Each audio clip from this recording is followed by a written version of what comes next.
What is up, everybody? This is your boy, Teran Rodriguez, bringing you another edition of Set Point. And as always, we have ourselves a jam-packed show as we have a lot to get into volleyball-wise. As BYU men's volleyball, they actually pulled off an impressive victory. They took down UC Irvine at the Bren in the second of first of two matchups. Quite amazing if you ask me.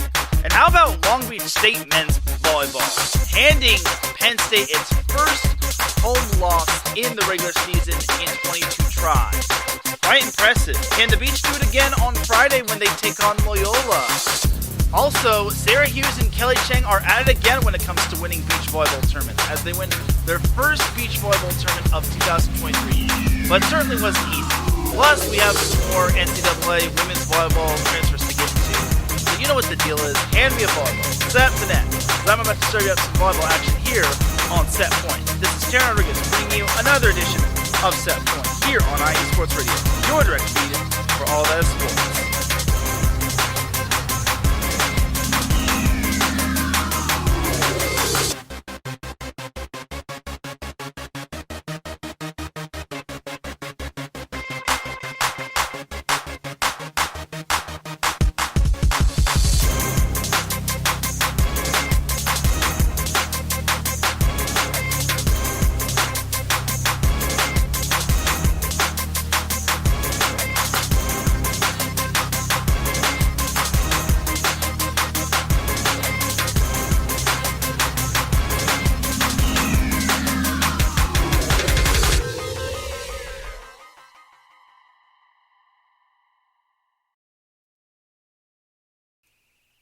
And welcome one, welcome all to another edition of Set Point. Thank you all for joining me on this beautiful Monday afternoon, Monday evening, Monday wherever you are listening from. Either way, you have made your way into episode 179 of Set Point. And without any further delay, let us begin. But first and foremost, Set Point would not be where it's at without iSports Radio providing the platform. You can follow iSports Radio on many different social media platforms such as Twitter, Instagram, and on TikTok at iSports Radio. iSports Radio is also available on Facebook for those that still use it, as you just gotta type in IE, then sports, then radio in the search bar. Just like us, and then follow us, and then poof, you're good to go in terms of updates from us. Also, iSports Radio has a Patreon link, which is on their website, on our website, www.isportsradio.com. And when you go to that website, once again, you'll see that Patreon link at the top. And when you see it, and once you click it, the Patreon link will start out at $5 a month once you start donating. This will give you a shout from all of our amazing shows, and higher tiers include iSports Radio merchandise, access to ISRU, and even a chance to be featured on a segment of our flagship show, The Defining Moment, with Larry B. Because for the past 8 years and counting, iSports Radio has been bringing you amazing content ranging from interviewing legendary athletes, coaches, and other authorized media personnel to building tailor-made shows dedicated to all major sports cities around the country. All the while, we've been continuing to be by the fans and for the fans. So with your help, we are ready to take the next biggest step. Thank you all for all of your support and for making iSports Radio your direct feed for all that sports. Shout out to our Patreon supporters, Bay Area Raised Apparel, Key to the Gate, Marcus Lowstreet, and a donor that wishes to remain anonymous. And with all that said and done, let us begin as we welcome Adam Karnick and Larry B. into the live chat room. For those that are listening live on Spreaker, you will be able to interact with me in the live chat room. As Larry B. says it's volleyball time. He actually scared me. He said, "Oh crap." I thought it was something there was like something wrong. I'm like, "Uh-oh." Because I don't need any more I don't need technical difficulties. So with that said, let's get into that volleyball action. So we had a very eventful NCAA men's volleyball week in week 4, as there was quite a number of great matches. We'll start off on Wednesday. We have to get into the BYU UC Irvine 2-match series. So the first match, UC Irvine swept BYU on Wednesday at the Bren Event Center. 25-21, 25-23, and 25-16. The first set, UC Irvine really established it. Well, I wouldn't say it really established. It established its force, and it proved why they were the number 7 team in the nation But the second set, they kind of showed a little bit of their cracks as BYU proved why they were a top 15 team. But UC Irvine was able to take that set and then eventually take the third set, as UC Irvine was led by Francesco Sani and Cole Gillis, who each had 10 kills, while Mix Raminis and Cupono Brown each had 12 kills. UCI out-hit BYU 342 to 163 and outblocked BYU 13 to 6. Also, UCI outdug BYU 27 to 20, as UC Irvine was just the better team in that match. But Friday was a whole different story. So, story time with Teran here. I wanted to go to the BYU UC Irvine match. I actually made arrangements to go. I put myself on the guest list, or I asked the SID to put myself on the guest list. And then something came up. I needed to attend something due to another one of my jobs. And I was just back and forth. And this was optional for me to go to. It was basically a banquet, which it was either go to a banquet and help out one of my other jobs, or help out, or just meet BYU and finally see what they're all about and get a nice little look of the men's volleyball team. Because I'm not going to really see them a whole lot. The only other time I'll see them in California is when they play Concordia Irvine, or Southern California, they'll play Concordia Irvine. But I decided not to go to the BYU UC Irvine match. And oh my goodness, to say I missed out on a great matchup is an understatement, as BYU scored the last 5 points after trailing 24 to 21 in the first set. As they took the first set, they led the first half of the set, then UC Irvine led in the second half, but then BYU closed it out. It was very incredible that BYU just showed their stuff. Second set, UC Irvine had no trouble, and the closest that BYU got to UC Irvine was 6-7. But UC Irvine just shook off the rust. They picked themselves off the mat, and they took the second set. Third set, BYU, it was kind of the opposite for UC Irvine. BYU never trailed. They led 7-1 at one point, but UC Irvine, being the talented anteaters that they are, they tied it up at 19-19, but BYU went on a 4-0 run and eventually took the set 25-22. And I'm just like, okay, well, I missed a good match. And then the fourth set, BYU actually led 10-6, and I'm thinking, is BYU going to actually pull off the upset? Are they going to win it in 4? But UC Irvine finally took its first lead of the set, taking the lead at 15-14. They never trailed after that, as they used a 10-5 run to take that fourth set, 25-19, and force a fifth set.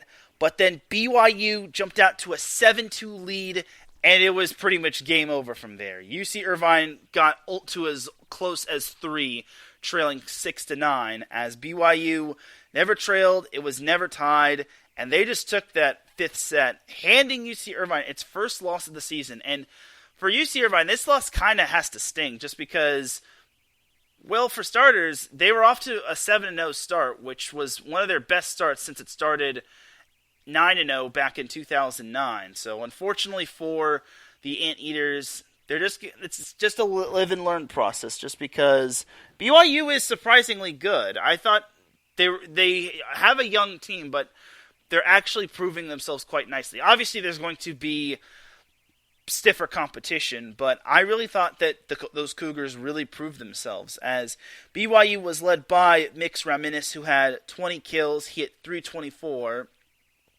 Trent Moser added 16 kills, and he hit 275. That was basically their two-headed monster offensively.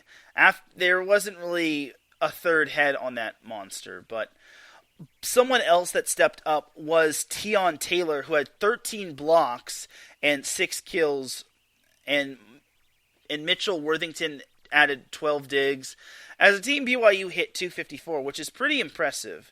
As for UC Irvine, they were led by Francesco Sani, who had 26 kills, Hilir Heno, 14 kills, Cole Gillis, 8 kills, but UC Irvine only hit 204.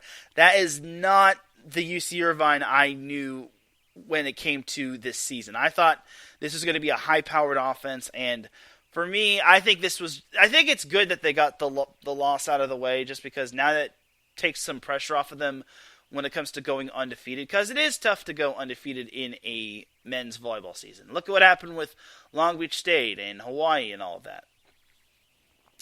So for UC Irvine, it was a tough loss for them, but the silver lining is it's better to lose now than not to lose in league or conference play or when it truly matters, like the Big West Conference Tournament or the NCAA Tournament.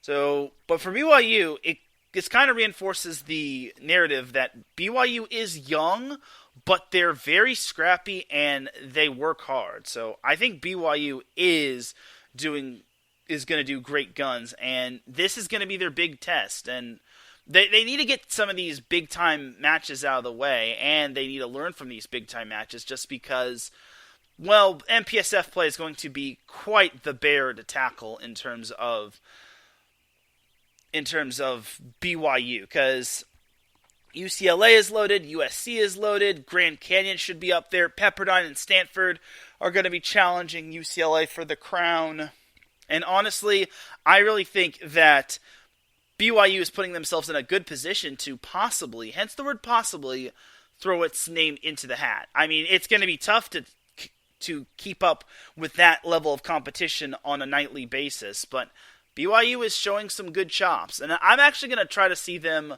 or I will see them when they play Concordia of Irvine on Saturday.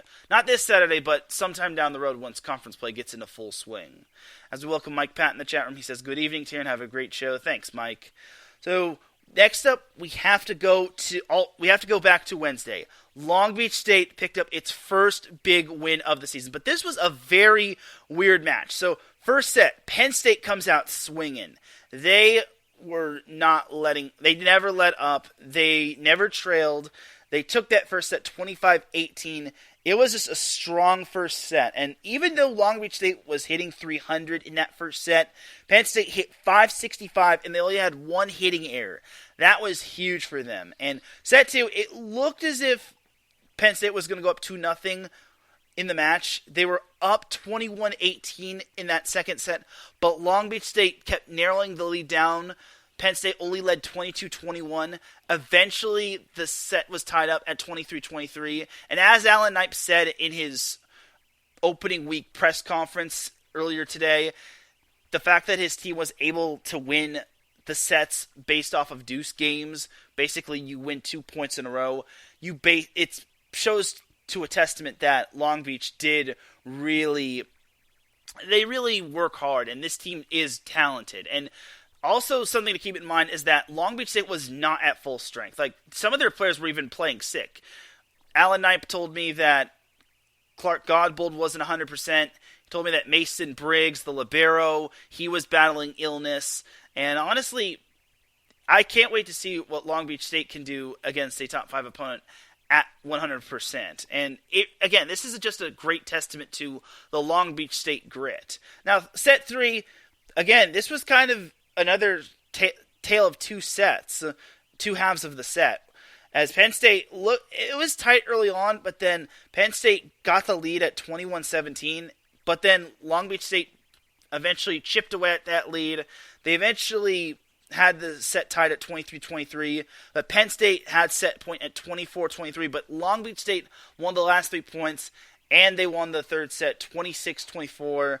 Just another resilient set from Long Beach State. In the fourth set, Long Beach State actually led throughout a good portion of that fourth set, but Penn State did not go down without a fight. They had set point at 24-23, and I'm thinking, is this one going to go 5? But unfortunately, they couldn't. It took 2 set points for Long Beach State to close out the match, but Spencer Olivier, he stepped up big, and Long Beach State took that fourth set 27-25. No fifth set here, as Long Beach State beat Penn State for the first time. They handed Penn State its first regular season home loss in 22 tries. Yes, Penn State had won 21 consecutive home matches in the regular season, and this does not include EIVA tournament play. So, in case you're wondering or jotting down notes, Penn State had won 21 consecutive home games in the regular season. Not in the EIVA tournament, not in the NCAA tournament, but in the regular season. Long Beach State then snapped that streak. I just need to clarify that just because I messed up my post back on Wednesday, as Long Beach State was led by Clark Godbold. He had 17 kills, and he hit 286. Again, he was not 100%, and the fact that this dude put up 17 kills and led the team in that category is quite amazing. Spencer Olivier had 14 kills. Sotiris Siapanis added 9 kills. Simon Torwey and Shane Holdaway combined for 13 kills in the middle. And they only had 3 hitting errors combined, so I really think one of Long Beach State's biggest strengths is the middle blocker position, and I saw firsthand that they have a great middle blocker tandem. It's not just Shane Holdaway and Simon Torwey. They also have Grant Maroki that they could use, Aiden Gross that's also available, Darius McRaven is also available as well, so I think Long Beach State is deep when it comes to the middle blocker position. It's not just 2 big-time middles, it is just 4, it's 4 or 5, possibly. Mason Briggs and Sotir Siapanis each had 9 digs. Again, Mason Briggs was not 100%. The dude was playing sick, but the dude helped Long Beach State pick up the win. Long Beach hit 259, and even though Penn State hit 295, they were scrappy for the most part. They outblocked Penn State as a team 12-9. Even though they got outdug by 1, Long Beach State still made up for that in terms of the offensive categories. And the service ace and service error ratio between both teams was very close, as Long Beach State had 1 less service ace than Penn State, which that doesn't really say a whole lot. Penn State only had 4 service aces, which is one of their bigger strengths. And they also did not have Cal Fisher. I don't know the whereabouts of him. I don't know, unfortunately, if he's injured or if he's sick. But it looks like Penn State definitely misses him. But they have other good players, such as John Kerr, who had 17 kills. Mikal Cowell had 12 kills. But a quiet night from Brett Wildman, as he only had 7 kills. He hit 176. Toby Iziono, who had a monster game against Long Beach State last year, he only had 6 kills. Owen Rose also had 6 kills as well. And leading Penn State in the dig department was Ryan Merck, who is pretty much trying to adapt well at the libero position. I said this on Twitter that Long Beach State has the advantage over Penn State in terms of the libero position, as Ryan Merck's only a sophomore. Mason Briggs, I think, is a junior. If not, he's a senior. Either way, Penn State it's just a little building block for them to try to get past, and they're going to learn from this. And again, better to lose now than to lose when it truly matters, like EIVA play or conference play. So there was that matchup right there. Then we jump to Thursday, NJIT taking on George Mason, the EIVA opener, the first NCAA men's volleyball conference match of 2023. This was a fun one. First set, George Mason. Also got to keep in mind, George Mason was winless going into this match. They were hungry for a win. They took that first set quite nicely, 25-18. They came out strong against the Highlanders. But second set, NJIT had little to no problem in that second set, winning it 25-16, never trailed, and it was only tied once. Then the third set, it was neck and neck for the most part, but George Mason pulled out that third set 25-21. Then in set 4, also another tight neck and neck set, as NJIT pulled out that fourth set 25-23, and then it was going 5 sets. Then it was just really tight. 11 ties. That was the most it had throughout any set. And it was just back and forth. George Mason got within 1 or so. They got the set tied, but then NJIT just took it back. George Mason only led once, as NJIT pretty much was playing cat and mouse with the Patriots. It was tied 14-14, and all George Mason needed was a good side out, but unfortunately for them, they did not get it, as Jens Feldis finished the match as NJIT took that fifth set 16-14. Alessandro Negri led NJIT in the victory with 17 kills. Jens Feldthus had 16 kills. Julian Meisner had 11 kills. As a team, NJIT hit 311, which is actually pretty good, as they're actually set by Rocnito, who had 48 assists. Normally, he wasn't on my depth chart early in the season, but it's good to see that he's getting reps. As for the dig department, they are led by Antonio Feliciano, who had 13 digs. In terms of blocks, NJIT had 10 blocks as a team compared to George Mason's 6.5.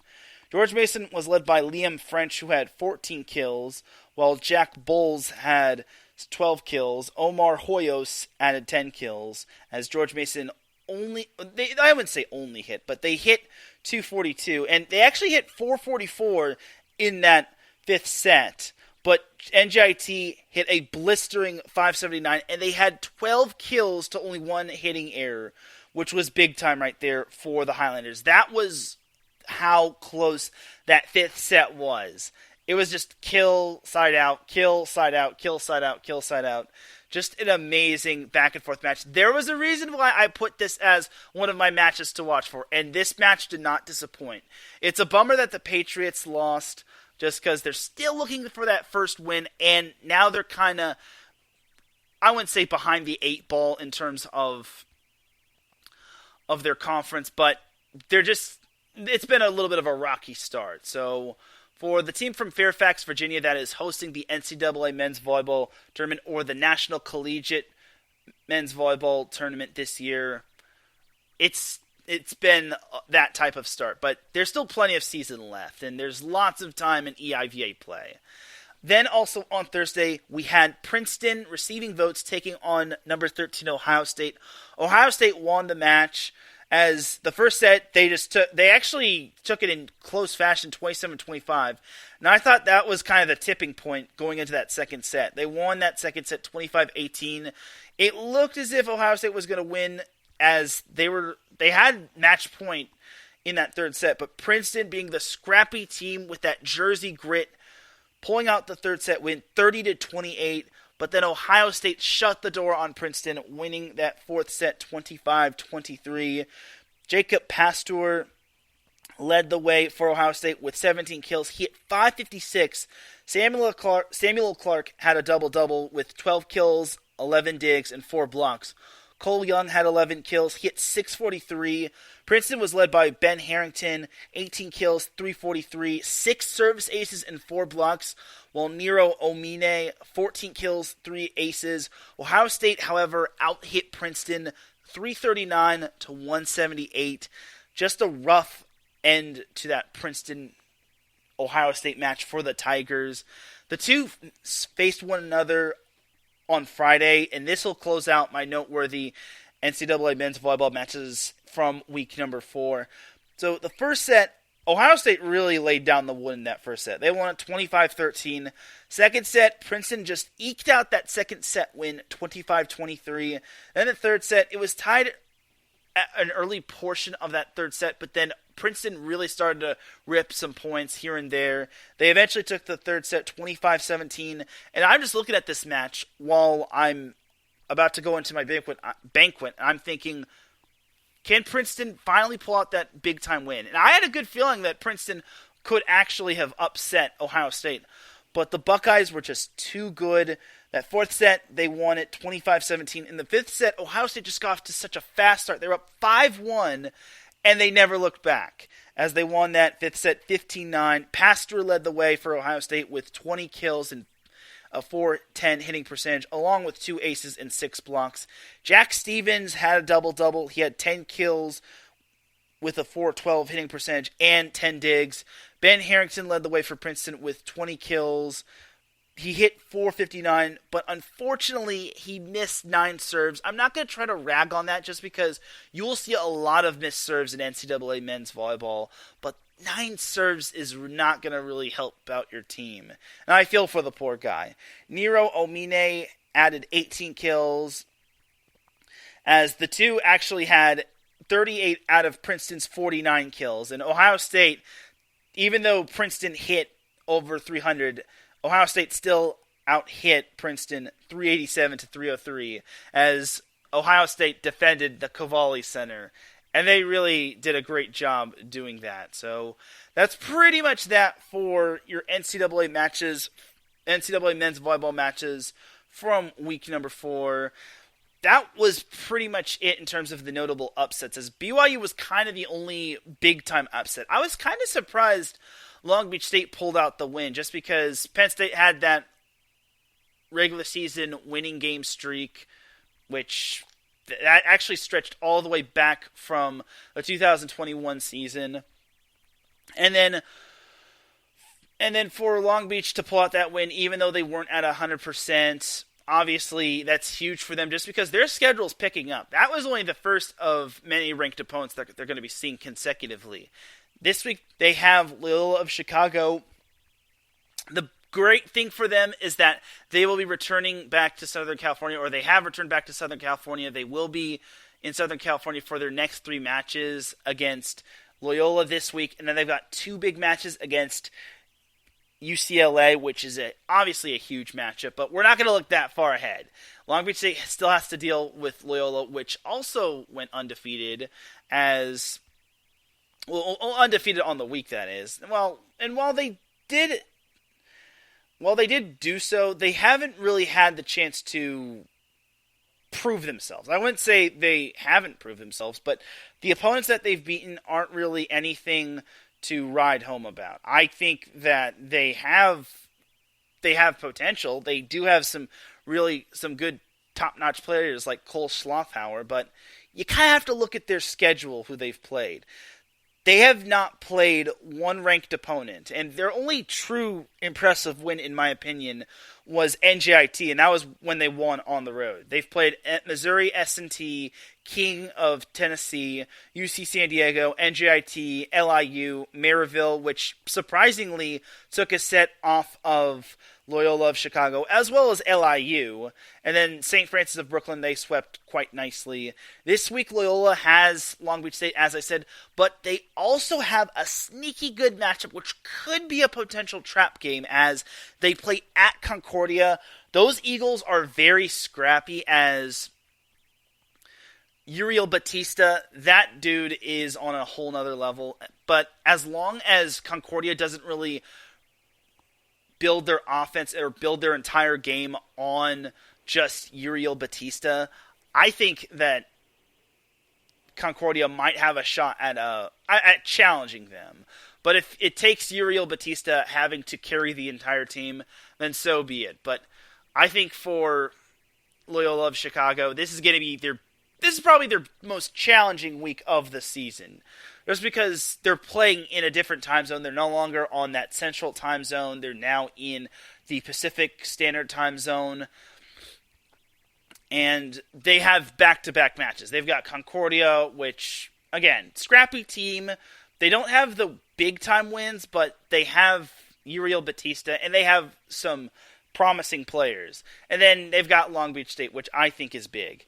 And then another team that I thought kind of impressed me was NJIT. So obviously they won the 5-set marathon over George Mason, but they also had another match they played over the weekend. They played a match on Friday against Pepperdine at George Mason, and obviously Pepperdine won at 1-4, but it was kind of close, and I thought this one might have gone 5. The first 2 sets went to Pepperdine. Then the third set, NJIT used that ever so tough Jersey grit to win that third set. Then the fourth set, NJIT was up 16-12. And I'm thinking possible 5th set, but Pepperdine had other plans, as, again, they have Jalen Jasper. They have Akhenaken Wumi. They have Bryce Dvorak.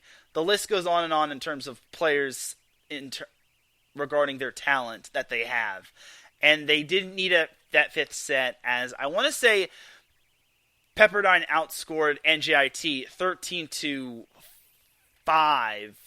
after trailing 16-12, as that was how Pepperdine was able to outlast NJIT in that 4th set and prevent a 5th set from happening, which I think is big right there. So NJIT is starting to get their scrap back, or their scrappiness back, but they still have quite a bit to learn. As actually it was sorry, my bad. It was a 13-6 run, not a 13-5 run, as Pepperdine won the fourth set 25-22. And again, it still could have gone 5 sets, but Trey Cole also had a big night in terms of the libero position. He had 11 digs. Akanakan had 7 blocks. So overall, I think it was big for Pepperdine to win that one, especially since they're getting all their road trips out of the way. And something that these West Coast teams are trying to prove in terms of playing on the East Coast is they're trying to adapt well. And this actually goes into another little segment of mine, is why are all these West Coast teams playing at Fairfax, Virginia against George Mason? Well, George Mason obviously isn't the greatest team in the volleyball toolbox in terms of NCAA men's volleyball this season, but they are the ones that are going to be hosting the whatchamacallit, the NCAA tournament, which is huge right there. And all these teams are playing at George Mason to get familiarized based on if they're able to possibly make it to the NCAA tournament, which it's possible for some of these teams, such as Long Beach State, which played at George Mason not last week but the previous week.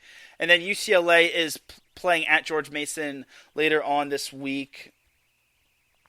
And then, like I said, Pepperdine, a very good team. They're currently number 5.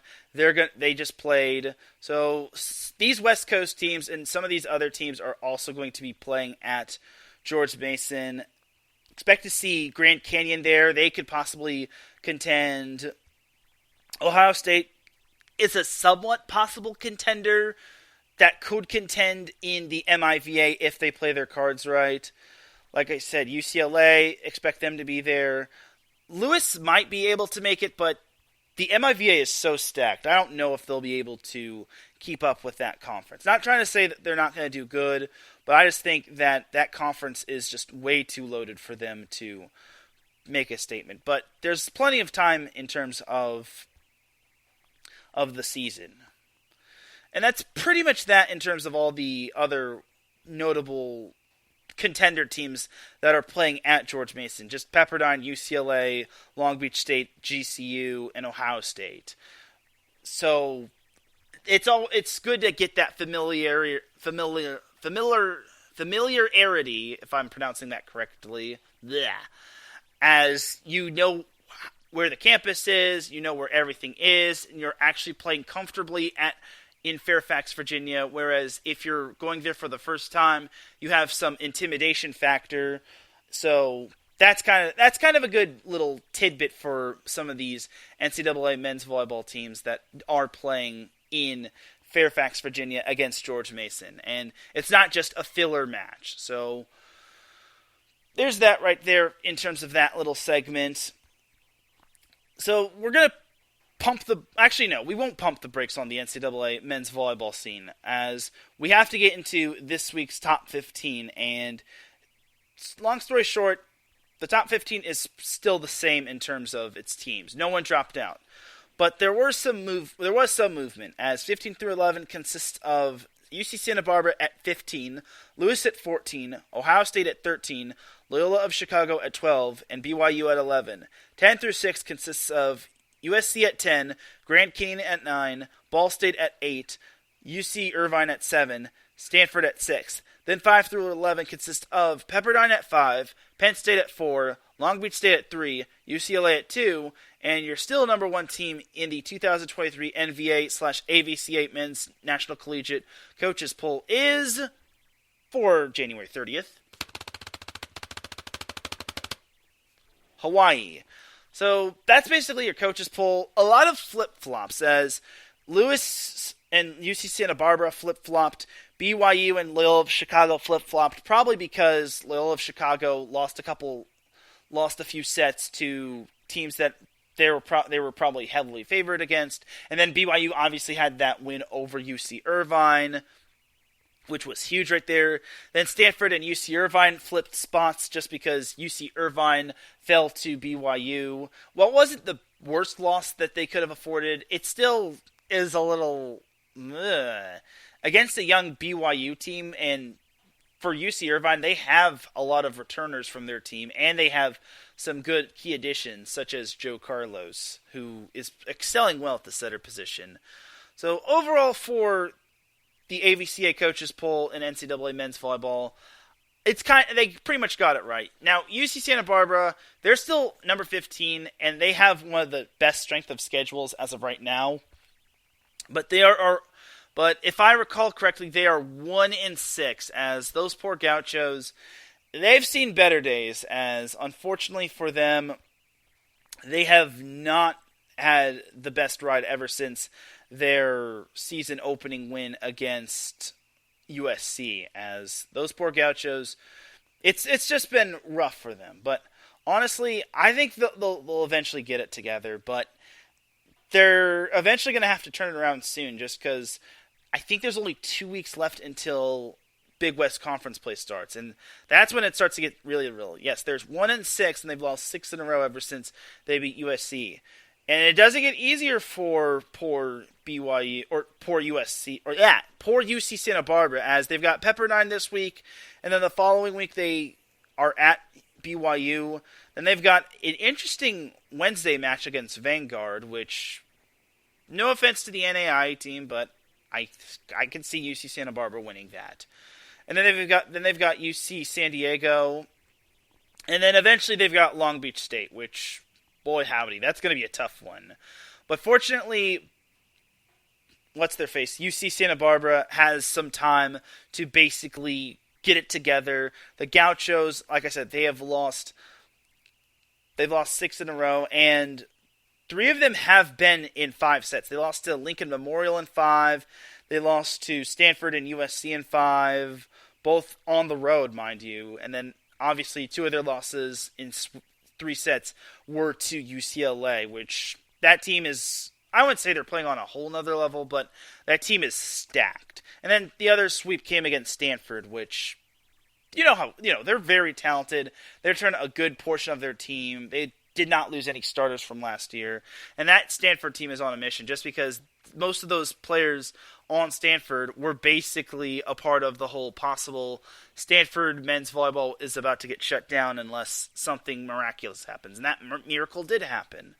So the Stanford men's volleyball players have a lot to prove, such as Will Rotman and Justin Cheng, or was it Justin Louis? Either way, and Nathaniel Gates and all those players, they have a lot to prove this year. So that's pretty much that for NCAA men's volleyball for the first half. So we're going to jump to some beach volleyball, some pro beach volleyball, as Sara Hughes and Kelly Cheng are at it again in terms of winning a tournament, a beach volleyball tournament, as they actually headed down to Doha, Qatar, for the Volleyball World Beach Pro Tour tournament in Doha, Qatar, and they actually won that little tournament. But this tournament was not easy for them, as I guess the layoff kind of made them a little rusty, as the first day they managed to win in 3 sets. They won 21-18, 18-21, and then 15-10. I'm sorry, I read that wrong. It was 18-21, 21-18, and then 15-10. So they barely won that one in 3 sets.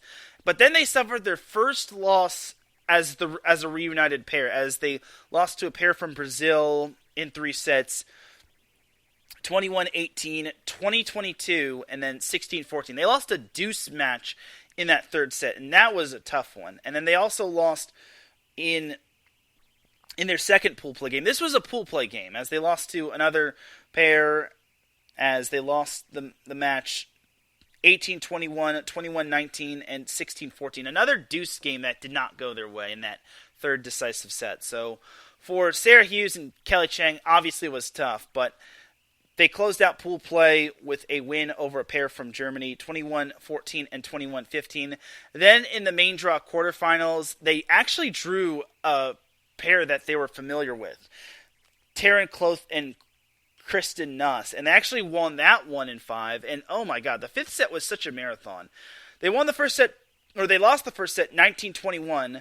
They won the second set 21-14. And then third set, they won 24-22. Keep in mind there is no freeze rule when it comes to the pro volleyball circuit. It's not like the AVP where there is the freeze rule and all that. But the fact that they had to outlast Teran Rodriguez and Kristen Nuss speaks to high volumes of this was certainly not an easy tournament for them. And that pair, Cloth and Nuss, those two are really good. And there's no shame in losing to Sara Hughes and Kelly Cheng because those two, Hughes and Cheng, have that great team chemistry, just like they did back at USC. Soon, Cloth and Nuss will be on that level as they have that great team chemistry from LSU and from last year's AVP standing, in where they won the Phoenix Championship. So it's just a live and learn moment for Teran Cloth and Kristen Nuss. Then in the semifinals, Sara Hughes and Kelly Cheng won that semifinal 24-26, 21-19, and then 15-10. Obviously, this was a very tough. I wouldn't say it was the toughest one, but again, it was just a very tricky matchup. And honestly, I think that this tournament showed that they were a little bit rusty, but they were able to get it together. And they eventually got better and better as the day progressed. I think that the Friday that they played was just not their day. As again, they lost two deuce games in pool play, and then they wound up winning their final pool play game in a little less dramatic fashion, and they eventually ran the table as they managed to win their final match in the championship match, which I think was huge for them. And Sara Hughes and Kelly Cheng defeated. Hopefully, I'm going to try to pronounce this correctly so I don't mess up. This pair was from Brazil, and I apologize for that little bad accent, but they defeated Eduarda Duda Santos Lisboa and Ana Patricia Ramos 21-16 and 21-18 in the final, which, again, their first tournament win in 2023, the first of probably many, but this one certainly wasn't the easiest tournament to win, just because they obviously had, I would say, some hardships in this tournament, but pool play kind of did not treat them well on Friday. So, again, it's probably just a case of they were a little bit rusty, and maybe they had the layoff kind of affected them, but they finished the tournament strong, and they wound up winning the whole tournament despite 2 losses. I guess it just goes to show that you could still win a tournament despite 1 or 2 losses. You just got to hope that everything plays out well in pool play, and then if it does, then you'll be able to play on Championship Sunday. But if it doesn't, then it is what it is. But Kelly Cheng and Sara Hughes, when it comes to tournaments that they've taken in as a reunited pair, they have not lost a... Okay, I wouldn't say they haven't lost, but they've won every tournament they have played in as a reunited pair, which I think is amazing. Again, they lost a pair of matches, and obviously they lost their first few sets, but they're on a whole nother level, and they're going to be turning heads in terms of the beach volleyball world. And it's not just going to be in the pro beach volleyball circuit, but in the AVP as well. And heaven knows, I think this pair is going to be quite nice. And there was also another pair that I keep forgetting to make note of. As, honestly, this was another big-time pair that I think I should have made note of. And I am totally kicking myself for me not remembering to make note of this.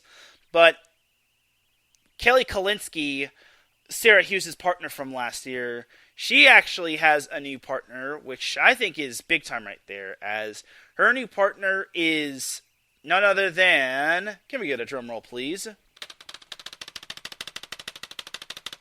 Haley Harward, who, if you all know, she was the USC player that was named Pair of the Year along with Tina Gradina, and she also won a AVP tournament with said Tina Gradina.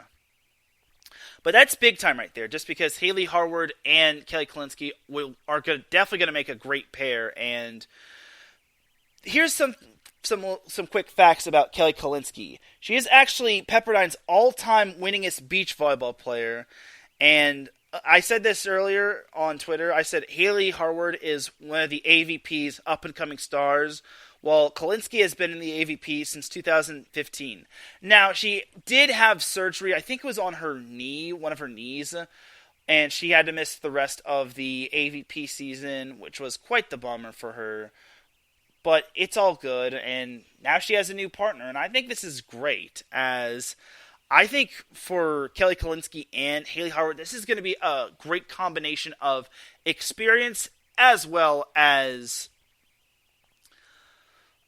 I wouldn't say inexperience, but being on the rise. And those two are on the U.S. national beach volleyball team, which I think is incredible right there. So, as well as Kelly Cheng and Sara Hughes. But I think for Haley Harward and Kelly Kolinske, this is big time right there. And I think they're going to I think they could turn some heads in terms of the AVP and in the beach volleyball world. I think they do have that potential. So there's that right there. And then there's also another pair in terms of the AVP that I forgot to make note of. And I'm kicking myself for forgetting about this. But Julia Scholes, who played with Harward, she wasn't the partner of Harward back at USC, but Julia Scholes and Betsy Flint are both partnering with one another in the AVP this up-and-coming AVP season, which I think is awesome sauce right there.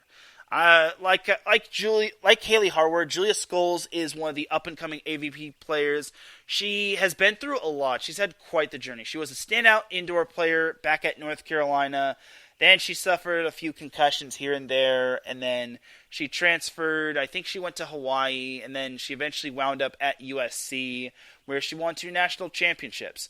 And she was named the AVP's Rookie of the Year, which I think is big time right there. So, and then Betsy Flint obviously is experienced as well. So for Julia Scholes partnering up with someone with a lot of experience, I think that's huge just because, well, for starters, I think you have to have that experience combined with like the 1 or 2 year experience that you have as an AVP player working with a veteran. Otherwise, you're going to get swallowed up. I'm not saying that first year players pairing up with one another and trying to take the AVP by storm isn't the best plan going forward, but having that veteran-like experience as a partner just makes playing beach volleyball so much better. And it just makes it a little bit more smooth, especially if you're transitioning from college over to the pros. But Julia Scholes, I think, is gonna do great guns, and she has experience partnering with someone good, as she partnered with Julia Yarango from last season, and the two made the top 6 in the Phoenix Championships, which was out of 6 teams. So in the Gold Series, mind you.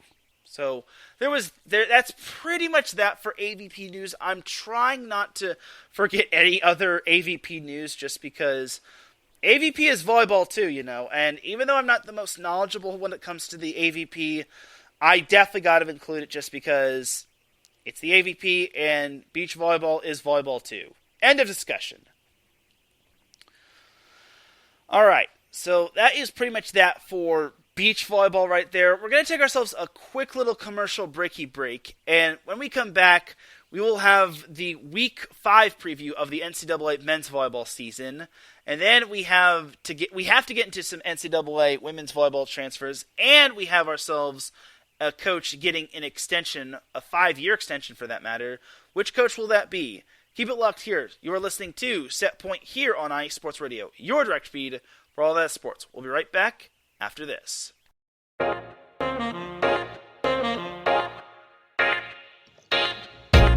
What is going on, everybody? My name is Harrison Glazer, and we're coming at you from the Show That Never Sleeps podcast.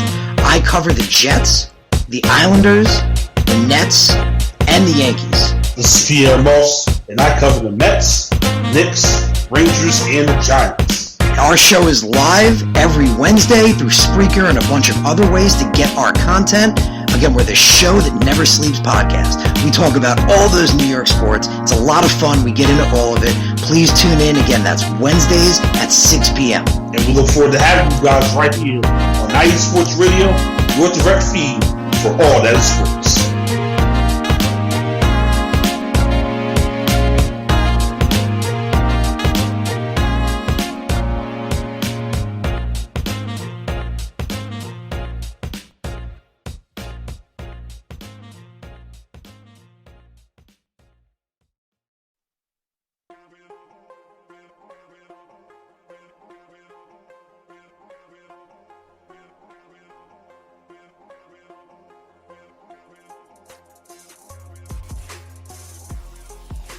Hello, ladies and sinners. Hello, sports fans around the world.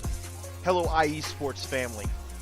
This is Cale Henderson, the host of IE Vegas, the Sin City Sports Show, presented by IE Sports Radio. If you folks are interested in sports in the Vegas area, if you're wanting to have a blast for 1 hour, every Tuesday night from 7 p.m. Pacific Standard Time to 8 p.m. Pacific Standard Time, this is a show built for the Vegas sports fans, where we feature the Las Vegas Raiders, the Las Vegas Golden Knights, the Las Vegas Aces, and the University of Las Vegas, Nevada Rebels.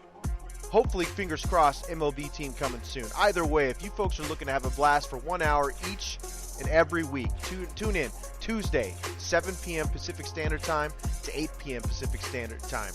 If you folks are interested in Vegas sports news, go to our Twitter, at SinCities_IESR, and you can speak with me, the host, Cale Henderson, at Cale_Henderson on Twitter, at any time. Be happy to reply. Always want to reach out to our fans. Again, the Sin City Sports Show, presented by IE Sports Radio, your direct feed for all that is sports.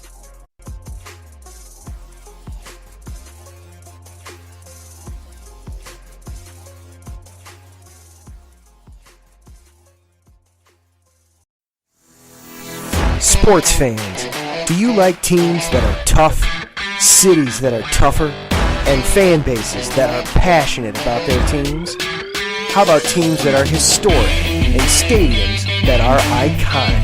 Then you belong in Chicago, and you need to check out Chi-Town Weekly. Join me, Adam Kernan, every week as we keep up with all things Chicago sports. Bears, Bulls, Blackhawks, Cubs, White Sox. We'll cover them all, plus more. The Windy City is always buzzing, and we'll keep you up on all the big games and major stories. So tune in to Chi-Town Weekly every week right here on IE Sports Radio, your direct feed for all that is sports.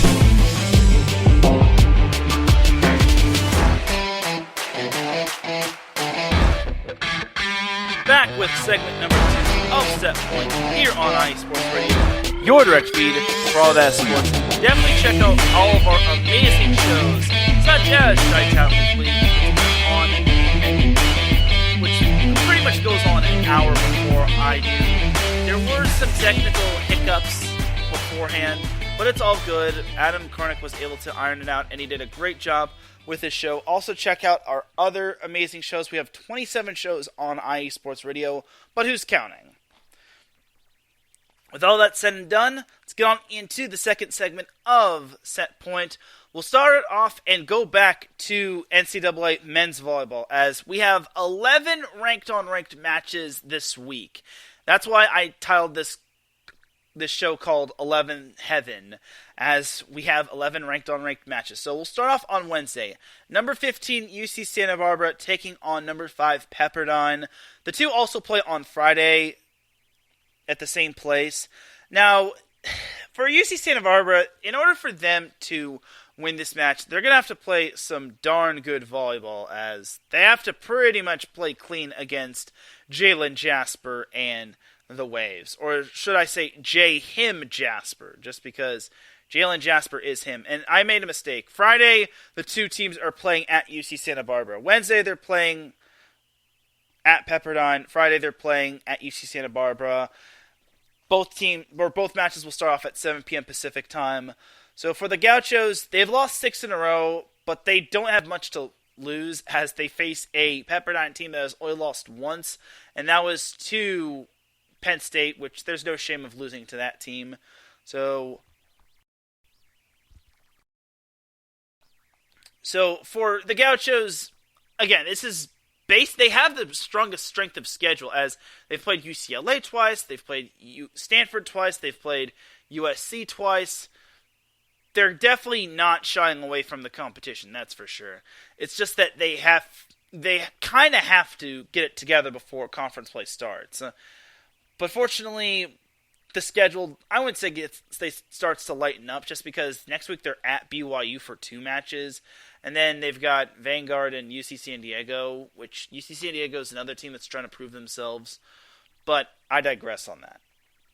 But for Santa Barbara versus Pepperdine, I think it's an underrated matchup, but it's kind of a matchup that I would definitely put money on Pepperdine winning.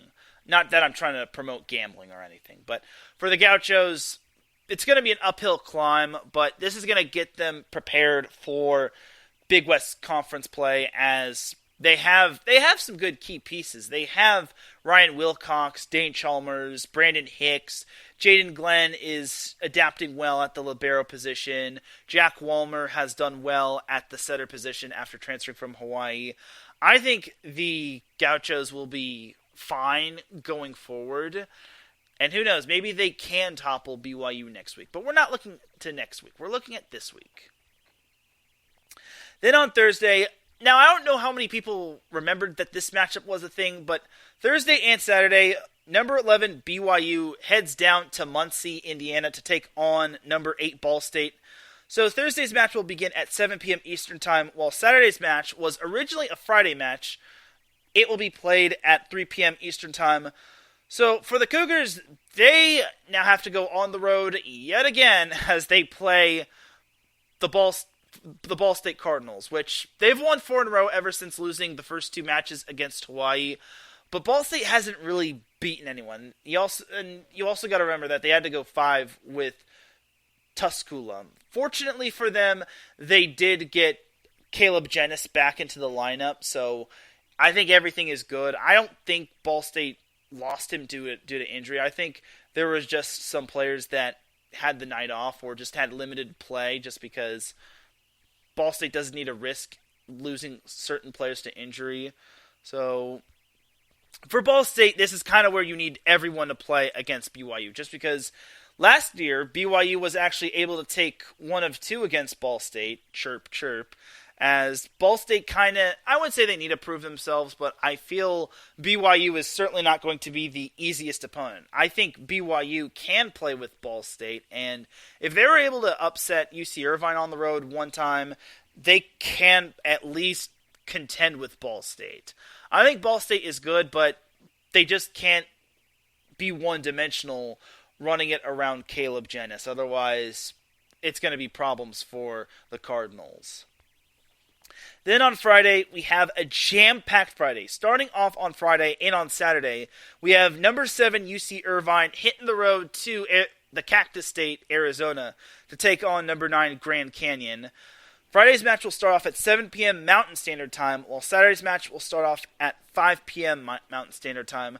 This is an interesting matchup. So, for those that are keeping score at home in terms of undefeated teams, there are a grand total of 6 undefeated teams remaining in Division I, or the National Collegiate level, or a National Collegiate Men's Volleyball level, just because there is no NCAA Men's Volleyball Division I. It's either Division I, it's Division I and Division II, or it's National Collegiate, but I just call it Division I. So the 6 undefeated teams that remain going into this week are UCLA, Hawaii, Loyola, Charleston, Long Beach State, and Grand Canyon. So Grand Canyon, they haven't really been ultimately tested. They did have that one match against Ohio State where they narrowly escaped in 5, but now they get a bigger test in UC Irvine. I really think that the Anteaters, after losing to BYU, they're going to need to get up off the mat, and they're going to have to prove themselves that they can win on the road. So, honestly, it's definitely doable for UC Irvine to win. I think UC Irvine does have the offense. I just think that against GCU, they may get forced out of their comfort zone. So we'll see what happens with the Lopes and the Anteaters going into those 2 matches. The 2 play on Friday and on Saturday. And I think it's a good little test. David Niffen, the UCI men's volleyball coach, says his team has the toughest schedule in the nation. And I think it's showing. And it's not just going to be with this matchup, but they have other tough matchups lined up as well. They've got Pepperdine next week. They're going to be playing Penn State. They've got UCLA lined up. I want to say they also have Stanford on the docket. And that's just the non-conference schedule. You have their conference schedule with Long Beach State and Hawaii.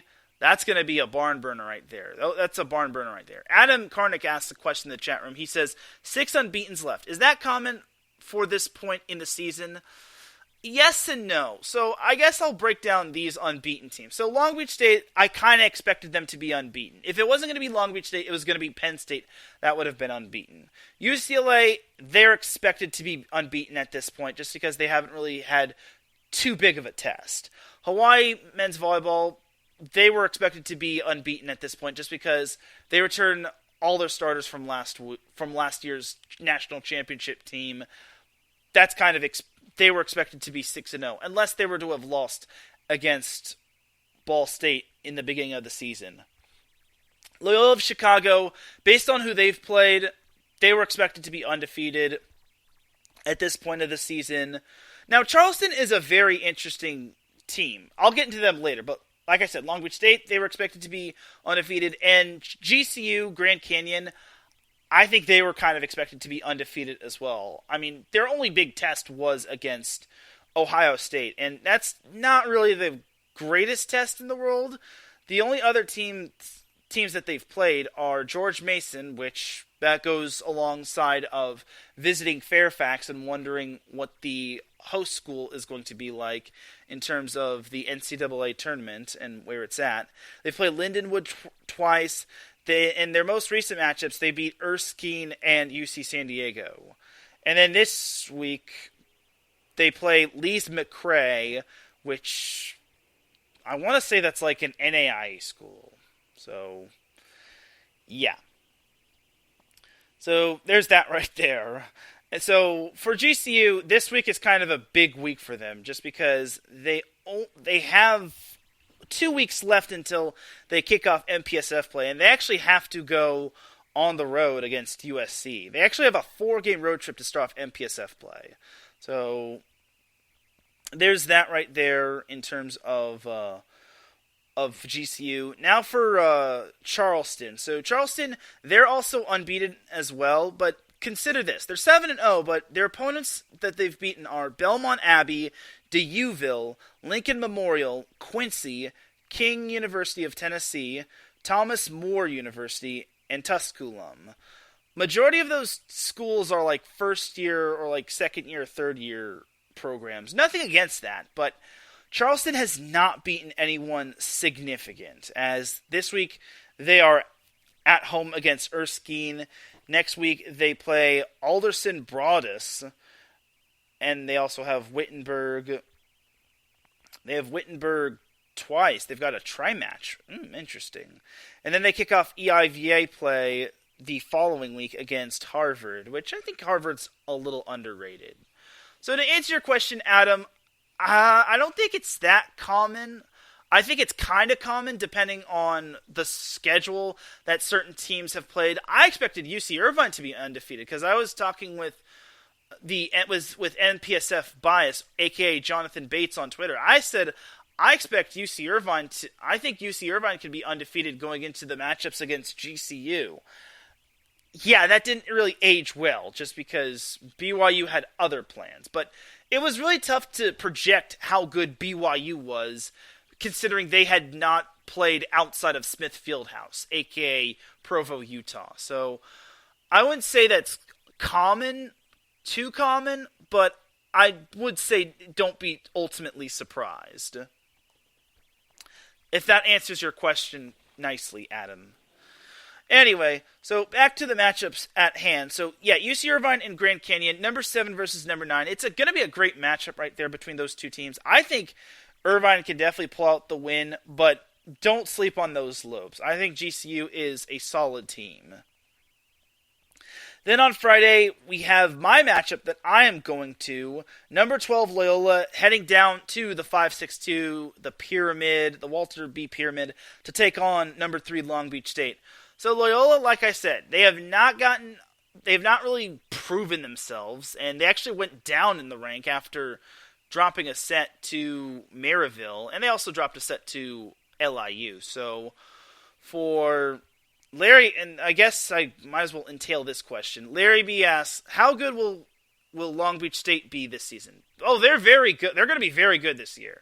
Last week they showed it against Penn State, and if you heard my little recap of Penn State, Long Beach State, they had to dig their way out of some deficits, and they weren't even at full strength. Like, some of their players are battling illnesses, and they're kind of dinged up, but they're still proving themselves really well that they are a top 3 team. And so to answer your question, Larry, Long Beach State is going to be very good. Against Loyola of Chicago, it's going to be another test for them, but for Loyola, they have not had that big-time matchup where they have won. Their true best win, in my opinion, is against NJIT, and they haven't really had the best season to start out with. So for Loyola, this is going to be their biggest test, not just against Long Beach State, but they're playing Concordia just because Concordia could be the biggest trap game for Loyola going into this week, because it's so easy to overlook Concordia just because they were chosen to finish last in the MPSF, and then obviously you want to get to that Long Beach State match, but you just can't overlook Concordia. They have Uriel Batista, who is just a man possessed. He serves the ball really tough. He swings at the ball quite nicely. He blocks the ball well. If I was not busy on Thursday, I would totally go check out Loyola Concordia on Thursday, but I will have to check out Loyola on Friday when they play Long Beach State. But I think it's going to be a great little matchup right there. I think it's an underrated matchup. I think Loyola does have that talent just because they have not Concordia of where you went to college. Concordia Irvine, the Eagles, or the Running Eagles, or the Golden Eagles. I just call them the Eagles just because that just sounds a little bit more easier, and it sounds a little less confusing. But for Loyola of Chicago, yes, Concordia Irvine, Adam. But for Loyola of Chicago, they were chosen to finish second in the MIVA for a reason. Parker Van Buren is a beast of a player. Cole Schlothauer definitely helps him out. Nick Martinsky also is a player to watch out for. So for Loyola of Chicago, I really think that they can keep up with Long Beach State, but if I had to say, I think Long Beach State kind of has the edge, just because Sotiris Siapanis has just performed well, and the dude has just been on a tear ever since arriving at Long Beach State. For those that don't know, Sotiris Siapanis transferred from Ohio State, and now he is on Long Beach State, and he is doing great guns. Spencer Olivier has also done well. Clark Godbold, even though he's not 100%, he has been outstanding. Aiden Knipe, he has just been great at the setter position. And Long Beach State serving is what really gives them that boost. And they have a lot of good servers, not just in terms of their starting rotation, but Connor Bloom, who comes in off the bench, I think he does a great job in terms of serving the ball as well. So for Long Beach, the way that Loyola can beat Long Beach State is, first of all, they have to limit the middle. They have to try to slow down Shane Holdaway and Simon Torwey. And even if they try to slow down the middle, that leaves Clark Godbold, Sotiris Siapanis, and Spencer Olivier ready to do some damage. And then they have to adapt to the tough serving from Long Beach State. If Loyola can do that, they might have a chance to win, but beating Long Beach State on the road is easier said than done. Beating them at the Pyramid is way easier said than done. So for the Ramblers, they're just going to have to play their best and hope that they can catch Long Beach State on an off night. If they do so, then that would be a huge win for the Ramblers, but let's try not to hold our breaths too much. Then on Friday and on Saturday, closing out the matchups to watch for, we have the Pac-12 Big Ten Challenge, and get used to seeing UCLA and USC in the Big Ten, as they'll be going there sooner rather than later. So The Pac-12 Big Ten Challenge in day one will take place at Penn State. Both days will be at Penn State. So for the first day of the Pac-12 Big Ten Challenge, we have number 2 UCLA playing number 13 Ohio State at 4 p.m. Eastern Time. So the Buckeyes, they don't really have that big breakout victory, but they could get it this week against a young USC team or a very talented UCLA team. But for UCLA, they're just on a tear. They have not lost, they've only lost one set all this year, and that was to Princeton. So for UCLA, this is kind of another tune-up before they go into next week's match against Long Beach State and before they go into MPSF play, just because the MPSF is stacked. And it's getting better by the day as BYU is definitely proving themselves. USC is up there despite them being young. Stanford is very talented, returning all of those players from last year's team. And Pepperdine is looking to challenge UCLA for the crown. And you can't sleep on GCU and Concordia either. As for Ohio State, like I said, they need to have their little prove-it-to-us win. Like, Ohio State is good, but are they great? Can they go deep within the MIVA tournament? Can they upset a Ball State? Can they upset Loyola of Chicago? Can they make the NCAA tournament? That still remains to be seen. This is the first true big test for Penn State. Penn State has already had some big-time battles as they took GCU to 5, they took Penn State to 4, but they really need that big-time win right there. And it would definitely be great if they got it this week. Also, following the UCLA-Ohio State matchup is number 10 USC taking on number 4 Penn State. That will immediately follow the UCLA-Ohio State match as UCLA-Ohio State is slated to start at 1 p.m. Eastern Time. 4 p.m. Eastern Time, while USC-Penn State is approximately set to start at 7 p.m. Eastern Time. So for USC, they had their winning streak snapped against, UC Irvine. They lost at UC Irvine in 5 sets, not last week, but the following week. But then they beat UC Santa Barbara in 5, and then last week they defeated CSUN, or Cal State Northridge, in 4. And after that, they didn't really have they didn't have another match. All they just had was their alumni match. So now it's back to the old grind, as now they're going to get a big-time road trip as they're playing at Penn State at Rec Hall. So it's going to be a little bit of I wouldn't say it's an uphill climb, but playing Penn State at Rec Hall can be a little intimidating for young teams such as USC. I'm not saying that USC is going to lose to Penn State, because last year, everyone thought USC was going to lose to Penn State, but they beat Penn State in 4 last year in the Pac-12 Big Ten Challenge.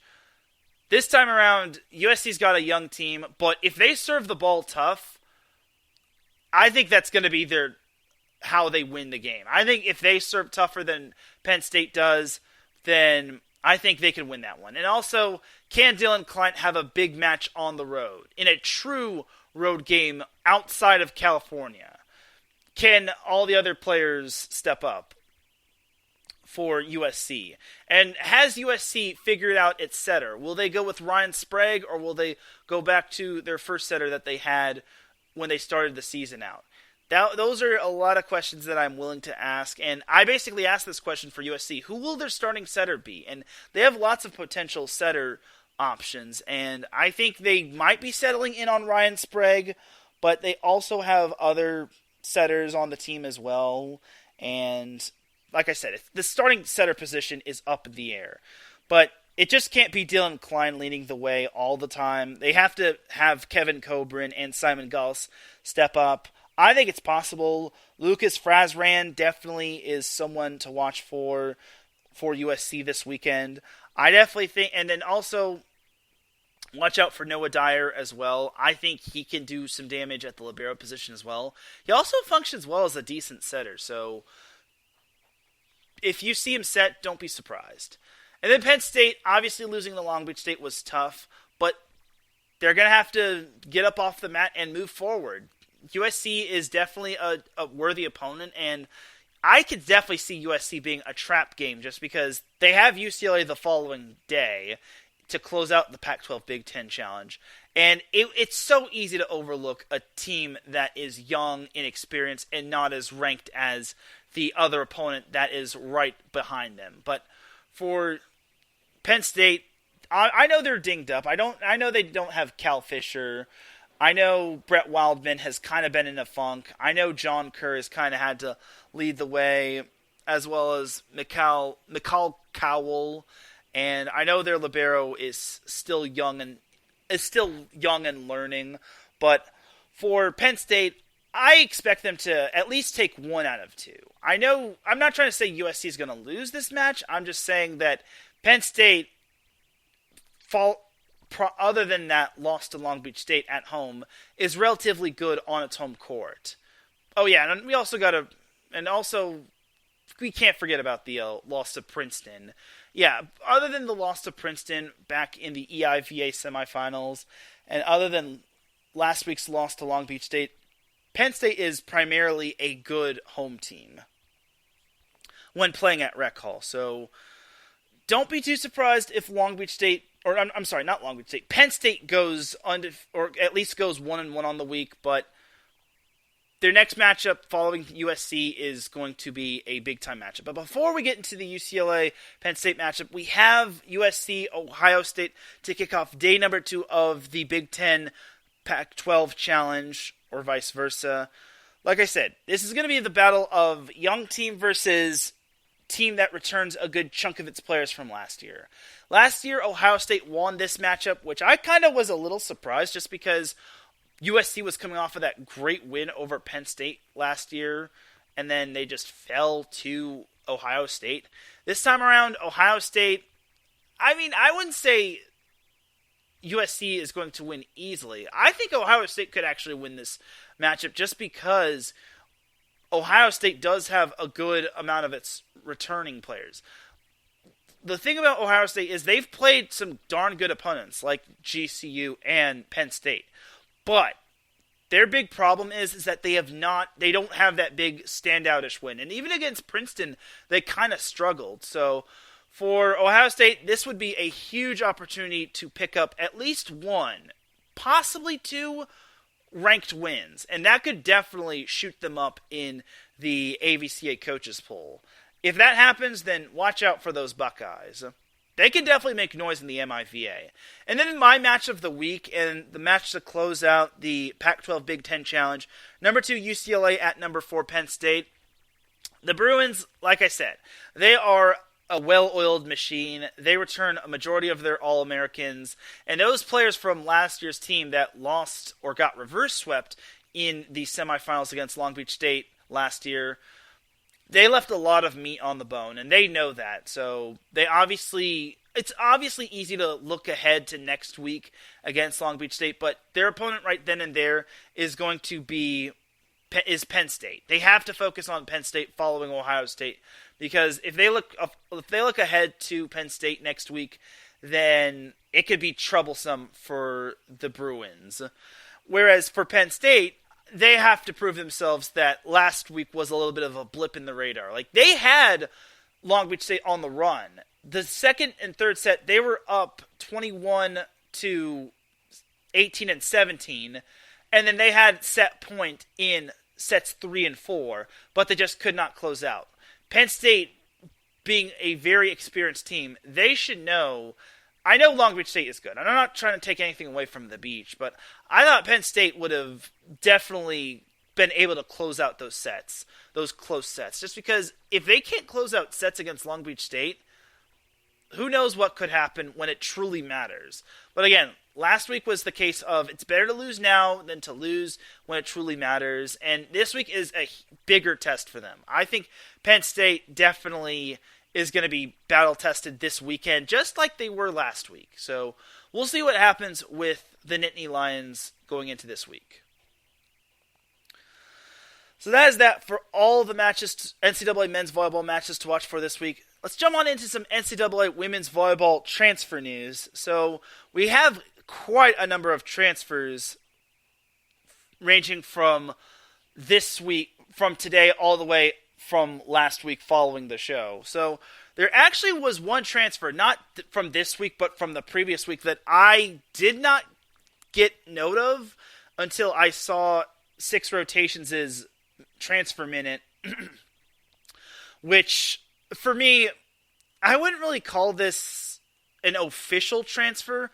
I think a player announcing it on Instagram isn't really official, as Desiree Becker transferred from Northwestern to UCLA. And she said on January 20th, she said, "New year, new colors, can't wait at UCLA women's volleyball." So UCLA women's volleyball has not released a statement saying, "Desiree Becker transfers from Northwestern to UCLA, go Bruins." They have not released that. They have not tweeted out anything. I don't think this news is official, just because I think paperwork has to be processed. I think things have to be cleared. I think eligibility has to be cleared as well, and all that sort of thing.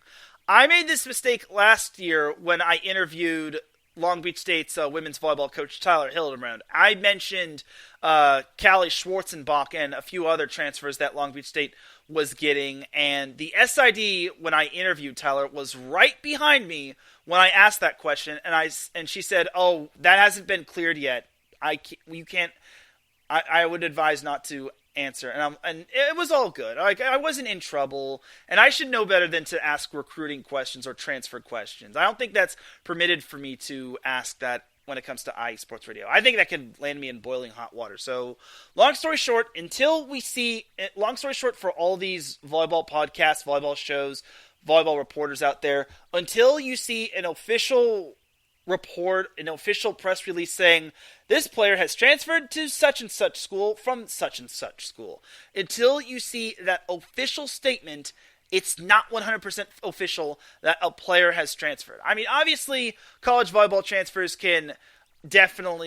will obviously make note of it, and the player will obviously make note of it on social media. But until we see the official press release from the school that the player is going to, I don't think it's 100% official. It's just my opinion. I'm not trying to bag on anybody. I'm not trying to diminish anybody. But I'm just saying, until we see the official press release from the school that is getting the transfer player, I don't think anyone should officially call a transfer news official until we get the official 411. But I guess I should make note of Desiree Becker's stats from last year with Northwestern. She had 177 kills, which was 5th on the team. She hit .349, and she had 118 blocks, which was the team leader of that team. So once this does get cleared up, once Desiree Becker is officially a Bruin, that's huge for UCLA, because they already have Anna Dodson returning at the middle blocker position. So I could see Alfrey Reft definitely utilizing both Becker and Anna Dodson. I think that's huge right there, getting two very talented players. And heaven knows what could happen with the Bruins, because they barely missed the NCAA tournament. They were the first 3 out, which obviously sucked. And they obviously lost Charity Looper. But I think they could definitely turn it around next season. I think next year is definitely looking promising for them.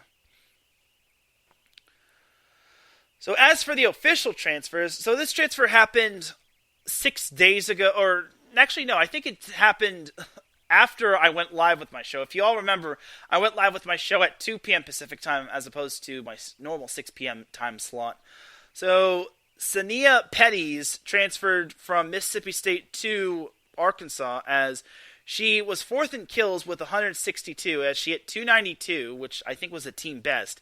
And she was 3rd on the team in blocks with 57. So I think those are solid numbers for Sania Petties transferring to Arkansas. And Arkansas, I think they'll be losing a few players here and there.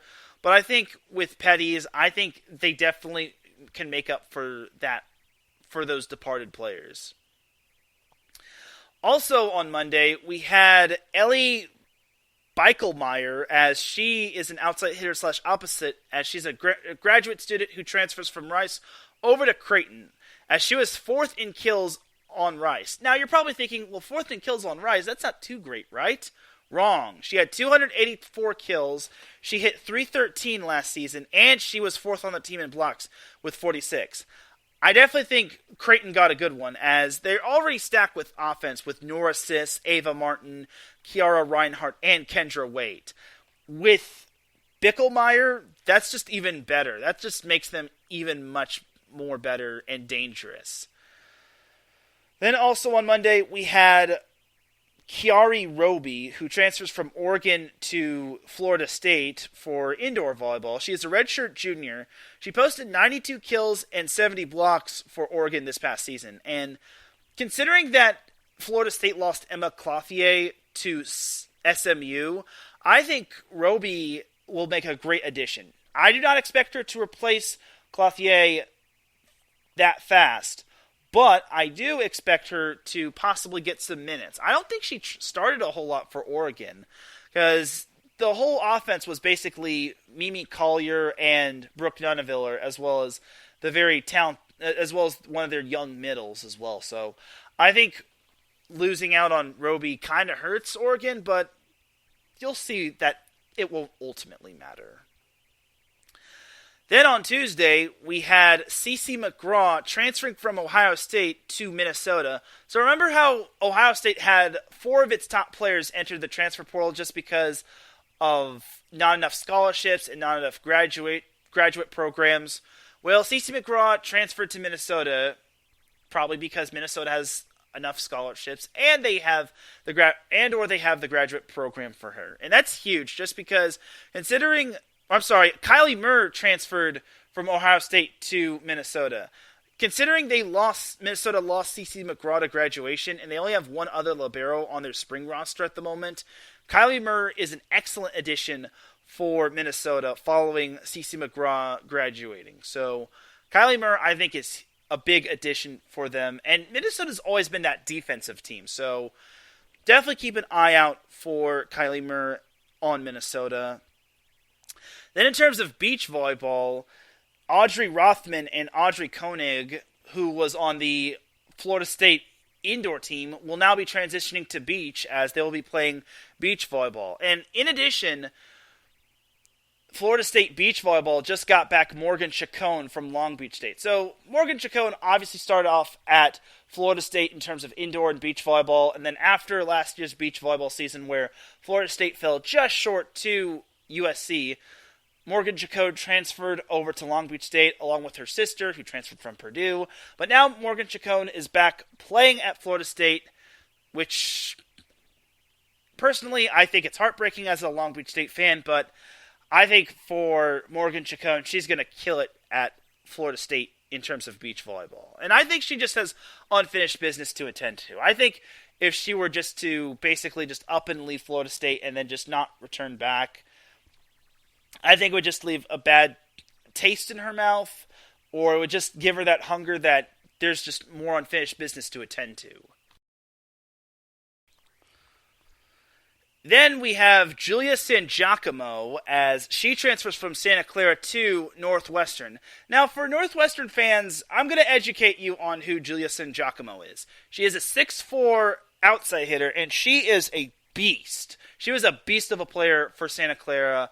And in all of the years that Julia was at Santa Clara, she led the team in kills, and she was also second in service aces. So, Northwestern fans, I can vouch for you and say Julia San Giacomo is very good as advertised. The only reason why she wasn't,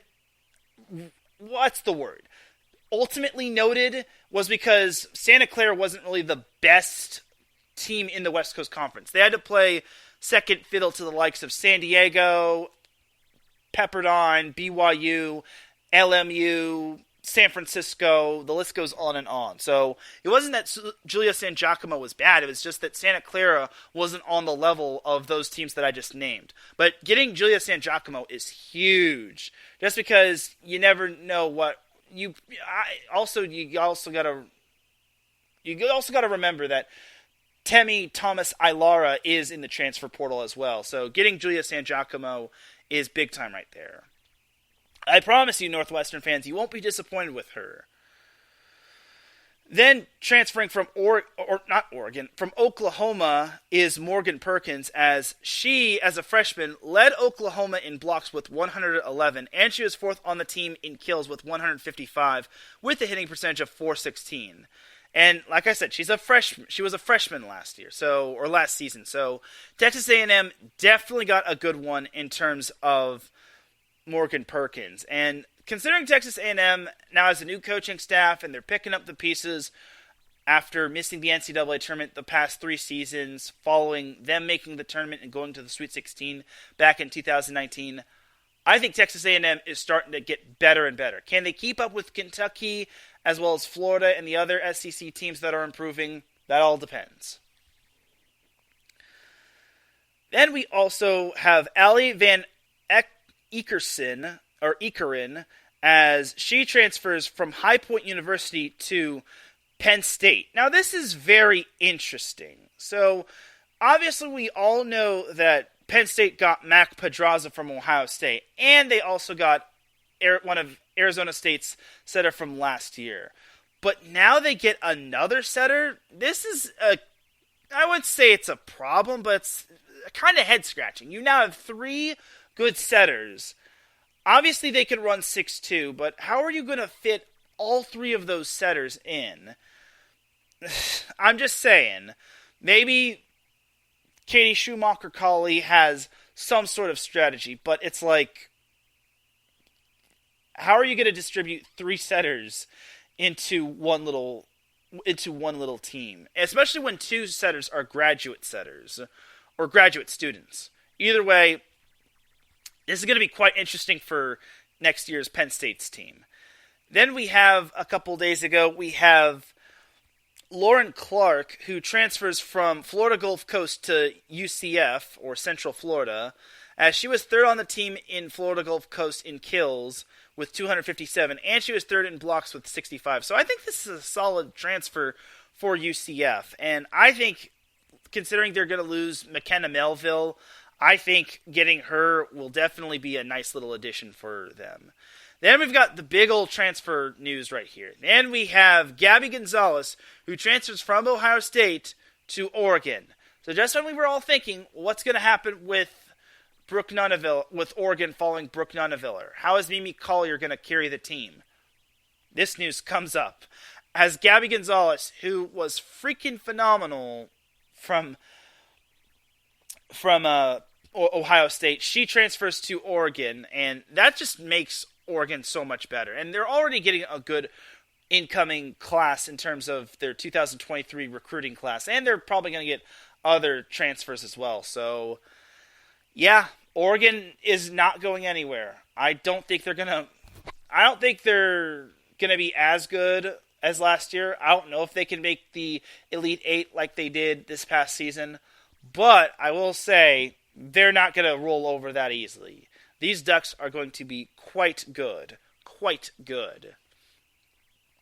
Then we had, before this show went on today, we had Cameron Hanna as she transfers from Clemson to, you guessed it, Penn State.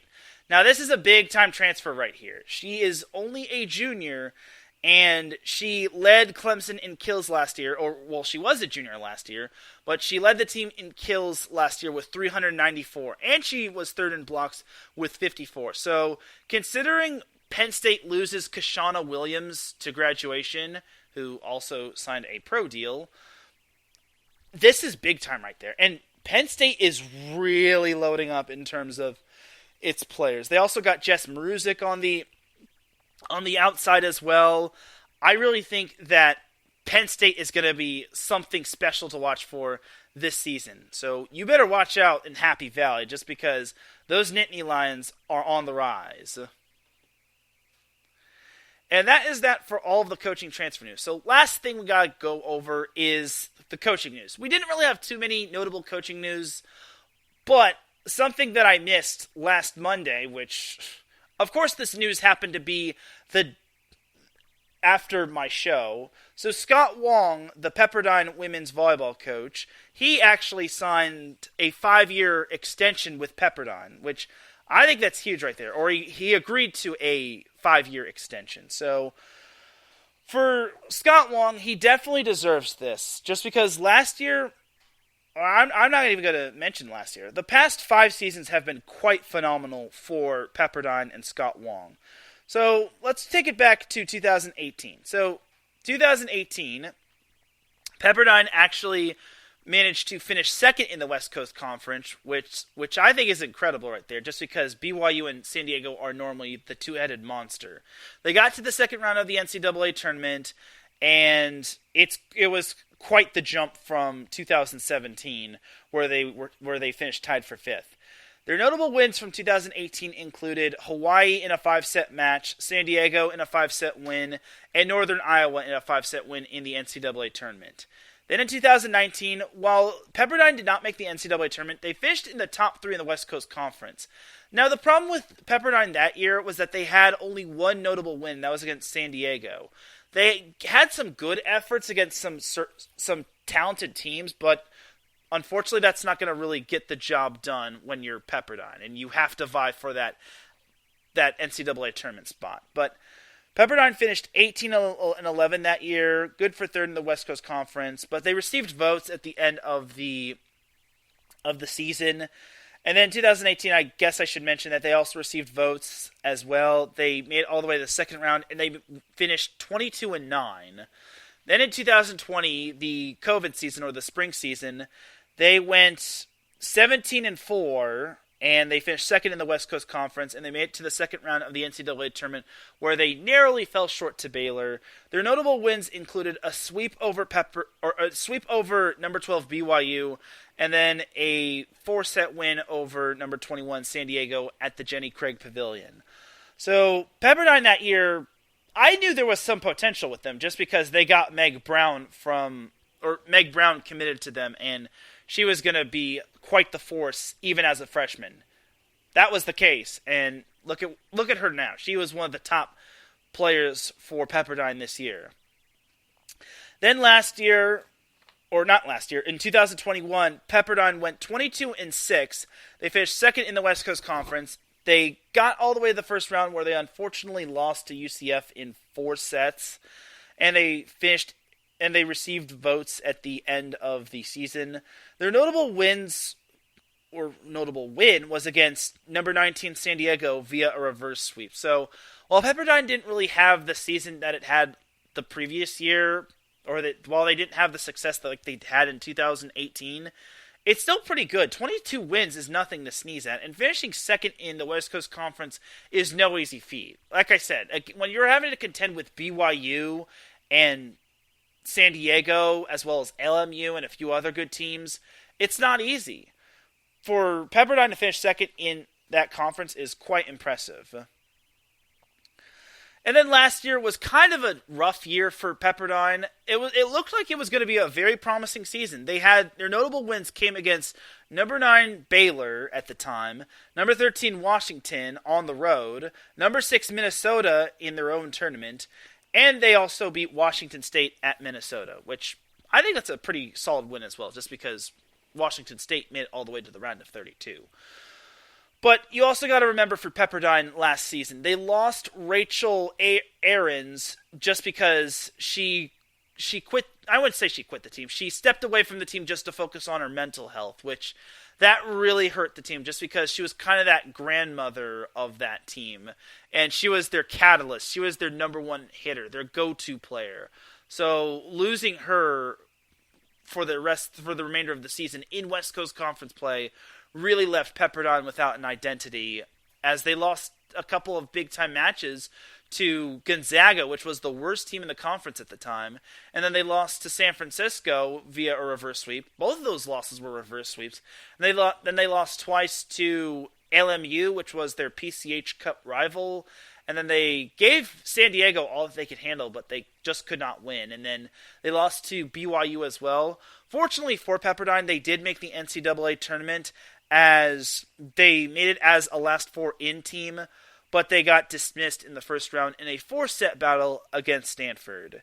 And honestly, for those that called Pepperdine a poor team, or that said that team was not good last year, I disagree with you. That Pepperdine team was good. So if I find out that you called Pepperdine something negative or poor, I will call you out and I will respectfully disagree with you. You dig? But all in all, for Scott Wong, in his tenure at Pepperdine, he is 144 and 87, which I think is pretty darn impressive. So I imagine he's going to get to 200 wins eventually in this 5-year extension. I just don't see how it can't happen, especially with the players that they're getting going forward. Like, they have good players like Emily Hellmuth, Meg Brown, the Rachel Fairbanks? No, Grace Chillingworth. I'm getting Rachel Fairbanks and Grace Chillingworth mixed up just because they played on the same high school team.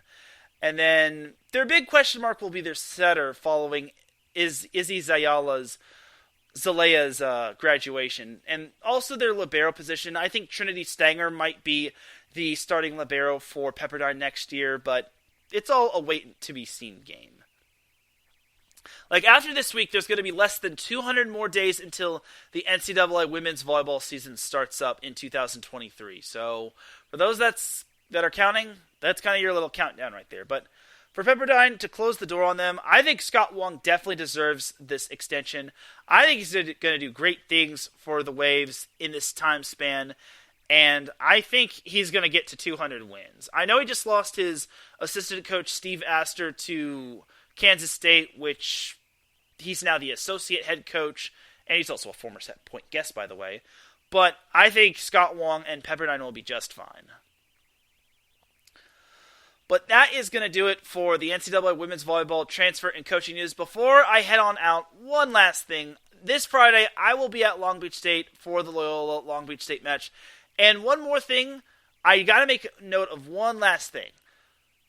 This week, starting on February 1st, expect to see some NVA news happening right now. Expect to see some NVA news and notifications happening right now. So if you're a fan of the NVA, the National Volleyball Association, expect to hear more volleyball news on Setpoint's Twitter account, and expect to hear some NVA news going forward, as Setpoint is about to be your one-stop shop for National Volleyball Association news.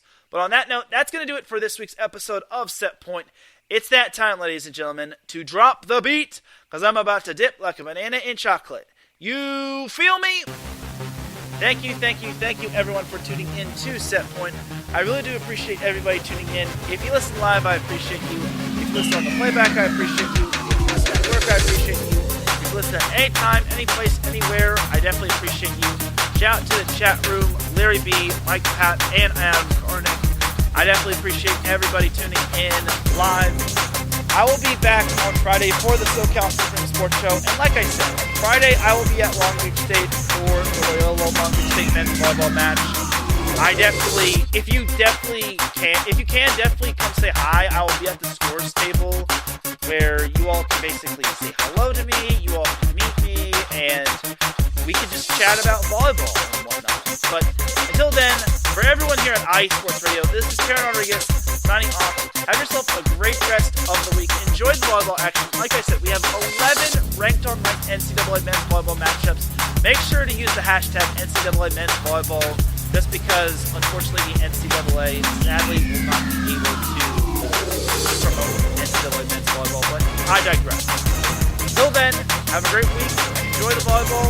High school volleyball, boys volleyball is going to be starting up soon. Definitely keep an eye on that. Once again, I'll see you Friday for the SoCal Supreme Sports Show and Loyola versus Long Beach State men's volleyball. Peace!